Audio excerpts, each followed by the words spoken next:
Those are the big guys, the commercial guys. My station here is just a private station. And I'm the only station in the country that is not owned by a veterinarian. Of course, by law in our country, you must be a veterinarian to have such a station. So I have two veterinarians that is on standby for the station. They're the team leaders of the station, and they normally do the embryos for the station. But now for the past 3 years, the Department of Veterinary Services has been complaining with me, saying that look, you cannot run your farm and your goats and your sheep and your actual stud and all of that inside or with or in conjunction with a quarantine station and an embryo station, because you are registered to export embryos and semen. So eventually, two things happened.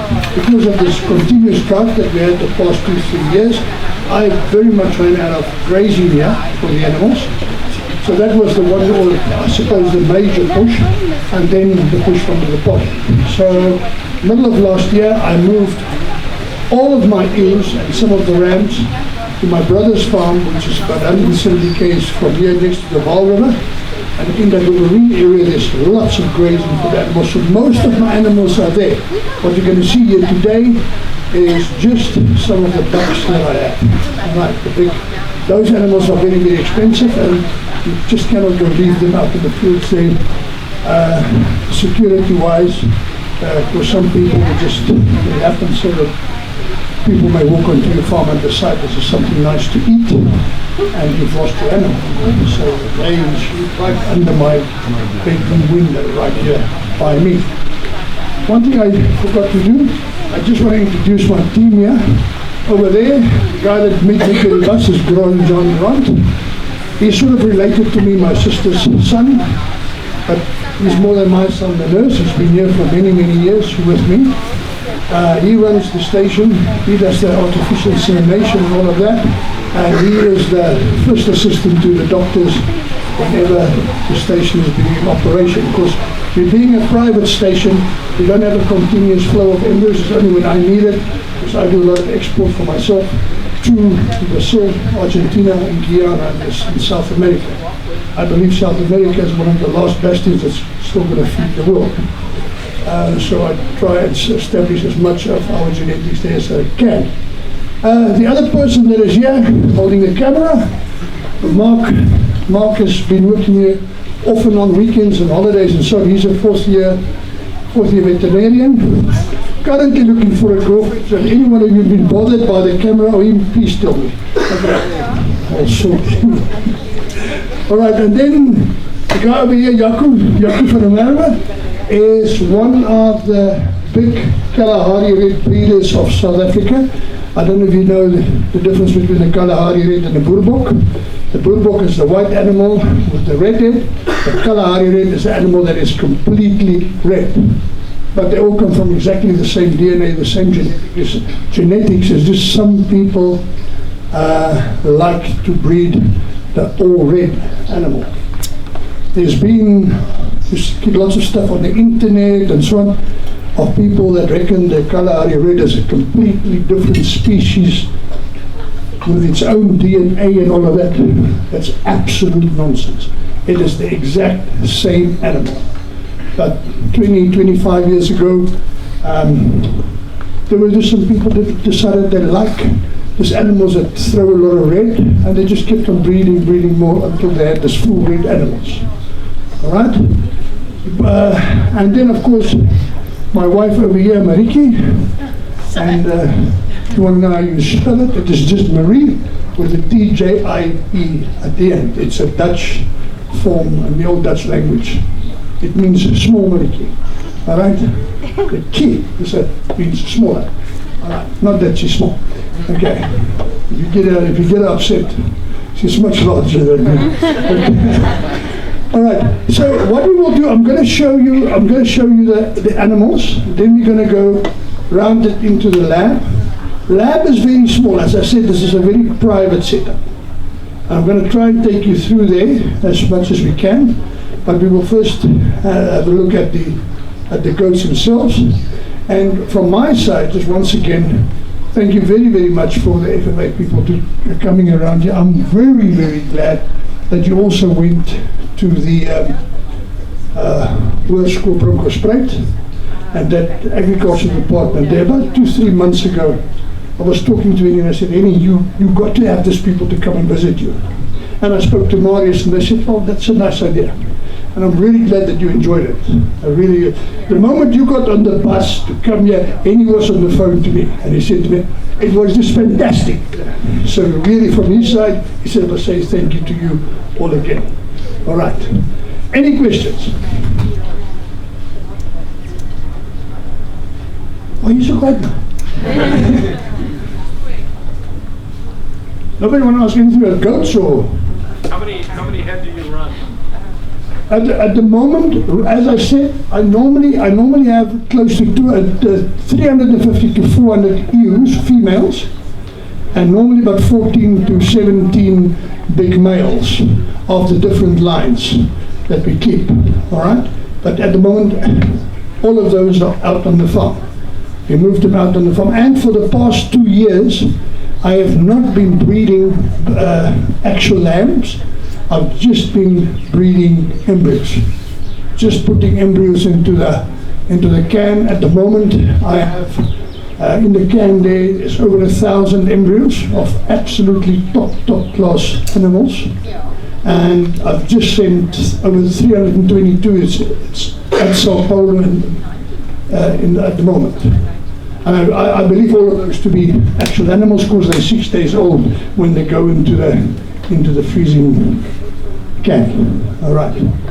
And just one thing very interesting about embryos that a lot of people have got wrong about embryos, especially in South Africa.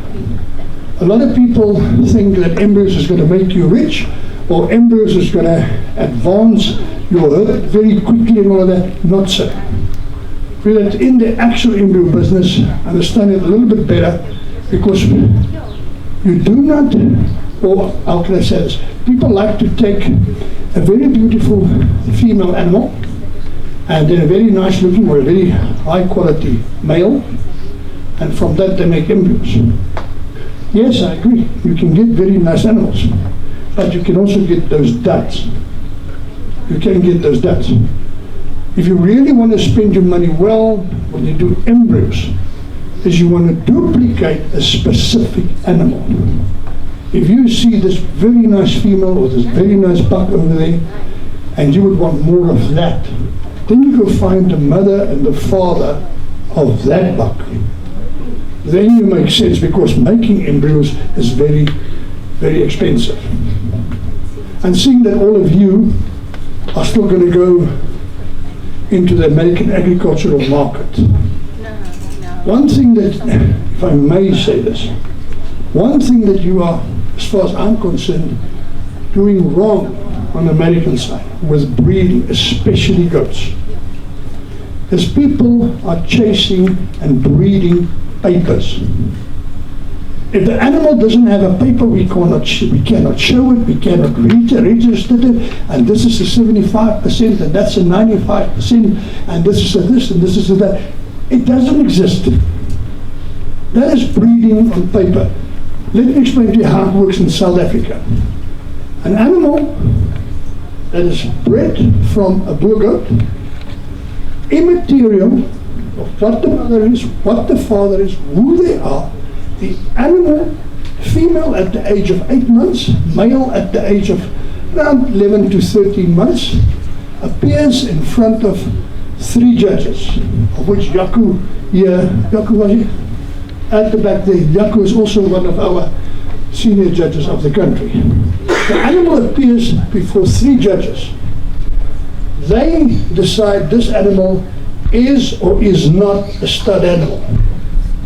And it's all based on their integrity, their training, their experience, their everything. And right there, if they decide this animal is a stud animal, that animal gets the aluminium plate through its ear. And that animal can immediately go onto the stud book. Now we start worrying about paperwork. If this animal comes from parents who's got no papers at all, so what? He becomes a base animal in the stud book. If it comes from parents that's already registered, that much the better, no problem. But we do not look at the papers first and then breed the animal, or then bring the animal to a show. Any person is allowed to bring an animal to the show, as long as you think your animal can attend the show. When you arrive at the show, once again, you have 3 judges at a pre-show and selection that says, that's not a boer goat out, that's a boer goat that one out, and that's how we select. And you select the animal, the meat qualities of the animal, the conformation of the animal, all of that. That's what you select if you want to really breed a successful animal, because it goes about the animal and not about paperwork. And it's not possible in our country, it's not possible to get a 50% boer or a 90% boer. I would love to know how you work that out, because it cannot be worked out. It's either a boer or it's not. Although it may have a red head, it may be a white animal, but that animal there does not conform to a stud animal as per the South African standard, therefore we do not call that a boer goat. It may be a commercial goat, yes. It may be registered, but it's not stud. Otherwise we just cut. Or it goes off to the abattoir or wherever somebody wants to breed it. Try and change that if you can in future, because at the moment, some of the animals that's being bred that I see on the show, and I'm going to try and be, the big Midwest buck sale is in end of May, right? I think in Illinois. I'm going to try, if my wife allows us, I'm going to try and be there. I'm going to go see, because one of the biggest problems that I've seen is this, the weathers program in goats in America is something I think is fantastic. I wish we had that in South Africa, because it draws so many young people into the agricultural thing and into the market, and being at shows and doing the right stuff and learning about farms and learning about breeding and all of that. But heck, the animals that's been bred. Male animals with little chests, short legs, the chest is up high, there's no front there, there's no lungs, there's no heart. What you need in an animal, a commercial animal that goes out in the field, like in Africa, we are a water scarce region of the world, so we need animals to go find food.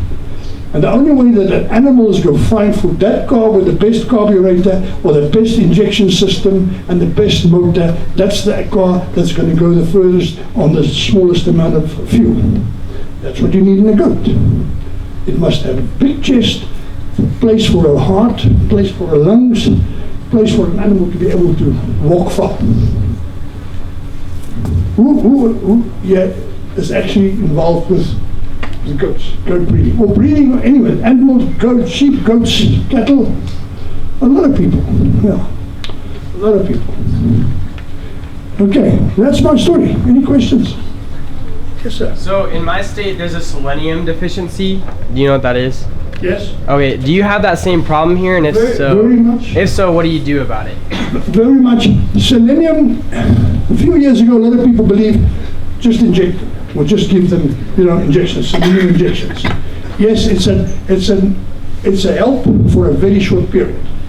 For the simple reason, if you inject selenium into any animal like a goat, say 7 o'clock this morning, by 12 o'clock, 1 o'clock this afternoon, that animal has already got rid of about 90% of that selenium through urine. Urinating, it just goes all out.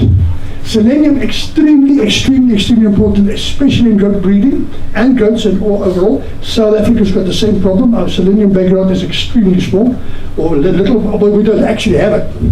So we add 4 grams per kilogram of selenium food daily in a natural way as part of the food. It must go through the stomach, it must be absorbed in that way, it must be used that way and taken into the body naturally. Small bits every day, not 10 cc one morning and think you've saved it. You're never going to save it that way. It must be a and ever since I started doing that about 4 years ago, I never ever again had a problem with lambing. Your first thing that you see with lambs or kids, the moment the animal is born, it's got this floppy, can't stand up. It looks like he's been to a big party last night. It just there's no, and the mother herself, the mother's got this sort of hunched way of walking, her whole backside. It looks like she's got in terrible pain of having had the baby. All selenium shortage. We're very much aware of that. But that's the way. Small bits every single day, and you never have a problem again. Yeah. We have a product called SS200, which is an additive to food and stuff, and that has already got the exact amount of selenium in there. That's what I use. Oh my God. Any other? Yes, sir. Do you have to obtain like veterinary prescription to add anything into their feed like we do in America sometimes? No, but there's a specific, under Act 36, the Agricultural Act 36 of South Africa, any and all foods must be registered with the state and the ingredients that goes into that. So whenever they have that, they have to have that registration, and once they have the registration, then they can sell it and we can buy it. Okay, we don't have to have a vet prescription for that. All right. Yes, sir. So, just in the short time that we've been here, I think we can all agree that you've got a pretty amazing piece of land here and a pretty extraordinary building as well. How long has it all been here, and has it always been an agricultural facility? It's always been an agricultural facility. Unfortunately, at the moment, the city is coming closer very fast. We can already see the first house on the hills next to us, yeah. The property right next to me is 3 years ago, been declared as the new urban zone, all right? But it's been here, we got the place just over 20 years ago. There was an old house on it. I had originally used the house as my offices, because we actually an environmental engineering company. We do environmental rehabilitation, stuff like that. Goats, my cattle started as a hobby, which became a business. So eventually in the beginning, I had the offices in the old house. Then I built the offices. Then from the bar, that side is all offices. And once I moved the offices into the new office building, which was about 15 years ago, we knocked the old house down and we rebuilt the house. Yeah. Yes, sir. So while we've been here, we've heard a little bit about the foot and mouth outbreak. Yeah. Do you see that affecting your product and profitability? I'm so glad you asked that question. We are, Jacob will tell you, we are furious about that nonsense. It is one single bull that has been tested 8 months ago. 8 months ago. And in that region of Guyana, where it happened, there's been squabbles under the local people about this animal, and that's why it didn't come to the ears of the authorities. And then when the authorities heard about that, the crazy nut goes and he contacts the entire world and says there's a foot and mouth outbreak. Now the moment you hear foot and mouth outbreak, I already see 200 dead animals, you know, and it's one single bull. It was contained within weeks. The whole thing is actually over, and now this one guy, this one state veterinarian, wanting to put himself on the map, I suppose. He goes up and calls us out. So it immediately, people like myself are immediately blocked. The OIE has blocked us, everybody has blocked us because of one bull that had the problem. And the best of all is, Jaco, daai bull is in die noordekant van die voetemuitlyn, nee. Guyana is nooit. Yeah, the best of all is that the bull that had this, we have a northern line up in north of South Africa, which anything above that line, we know that we have a chance of foot and mouth. He was north of the line. So yeah, we're very upset about that. It's not affecting us in the country at all, but it's those people that export. And we are now going into the auction time of South Africa. The first auction is at my place, the 23rd. Yeah. And from there, almost every week we have auctions, and we rely on a lot of sales to other African countries. It's now all blocked until they sort this out. OIE normally works that way. The moment they block you, the moment that the block is lifted, you still have a 12-month period before you can sell anything or export it. Any other questions? Everybody fine? All right, let's go over there to the goats and just show you that. All right,